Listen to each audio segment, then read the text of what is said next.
Well, we have on the line right now former Congressman Tom Davis. Thought it'd be a good time to have somebody here to talk about the gubernatorial race, politics in the Commonwealth of Virginia.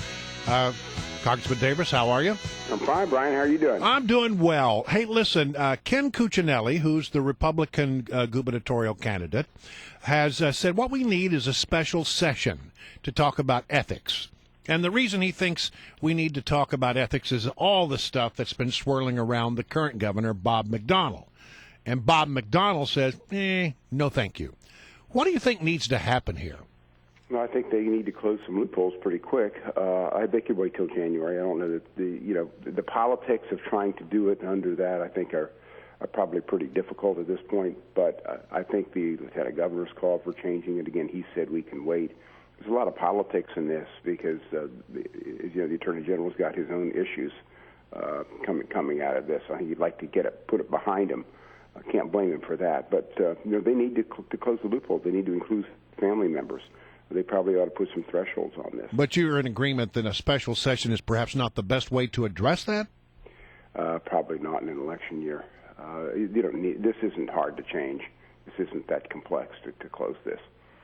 Let's talk about Ken Cuccinelli's opponent, Terry McAuliffe. Well, I've been mentioning that it seems like he's running a stealth campaign. He's raising a lot of money, but you don't see him actually mixing it up with either citizens or reporters. He doesn't seem to take a lot of questions, but he did get cornered yesterday by a reporter. Carrie Pickett at Breitbart asked Terry McAuliffe about the gun laws in the Commonwealth of Virginia and whether he would support an assault weapons ban. He dodged that question, but what he said was he supported background checks. He didn't seem to understand that the Commonwealth of Virginia already has background checks for guns. Is this a soft spot for Terry McAuliffe?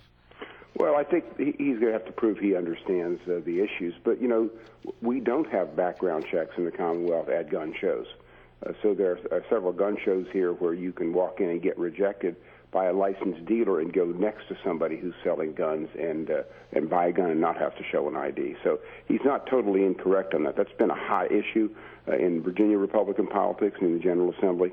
So I think what Terry's saying, I gather, is he wants the universal background checks, but you have background checks nationally otherwise. Well, yeah, I mean, listen, I can give him the benefit of the doubt on that, but again, speaking to the larger issue, does he need to put himself out there a little bit more so that he can be confronted by reporters or by citizens, for that matter? You hear how the Washington Post reports on his campaign, and almost like it's just photo op to fundraiser to fundraiser. Well, and it's attack. It's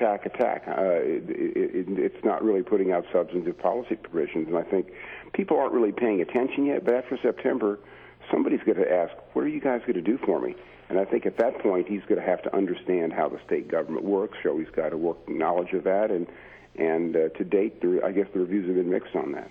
All right. You understand, though, the lay of the land in the Commonwealth. So lay out the political landscape as we go forward in this gubernatorial race. In what parts of the country can we expect that Ken Cuccinelli is going to do well? And where will Terry McAuliffe find strength?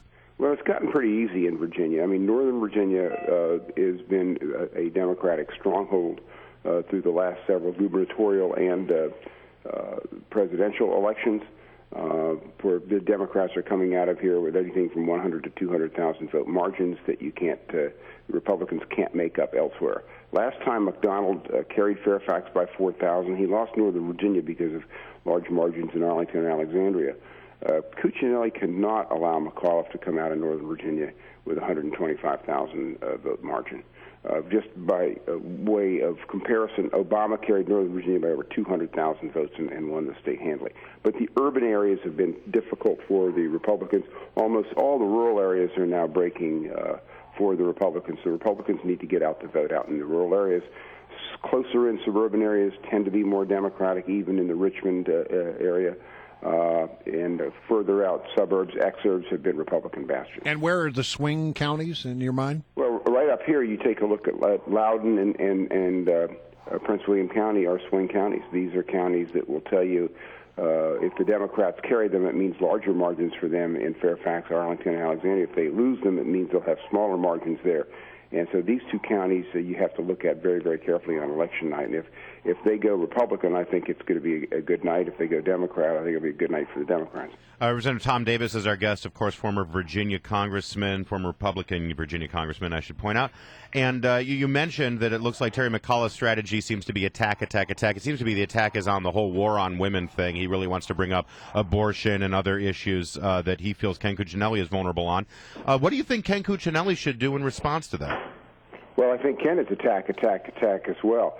He's tried to show his softer side. The fact that in earlier years he worked for a homeless shelter, trying to get out the fact that he's not this mean ogre and that is being portrayed by the Democrats. The difficulty here is that Cuccinelli does have a record that is going to be subject to different interpretations, and he's probably not in majority opinion with some of the votes that he has cast and some of the actions he's taken as Attorney General, and McAuliffe is going to go after him on those issues. But there's another side to Cuccinelli as well. He's very knowledgeable, and he's actually accomplished some things. So Cuccinelli's got to stay positive to some extent. But this race is going to be a race to the bottom. This is going to be an ugly race where you're going to see probably 80% of it negative after Labor Day, trying to tear the other one down. It reminds me of that race in Louisiana a few years ago where you had a Republican candidate who had been head of the Ku Klux Klan. Yeah. Democratic candidate had been David Duke, felon. Yeah, and the Democrat had been a convicted felon, and right. bumper sticker says "Vote for the crook." It's important. It didn't drive down turnout; it actually increased turnout in that race because people saw what was happening there. McAuliffe, even with his business deals, I think people feel this isn't the guy who's going to steal money. He doesn't need any money. Doesn't need yes. But does he run the risk of being perceived as a carpetbagger, though?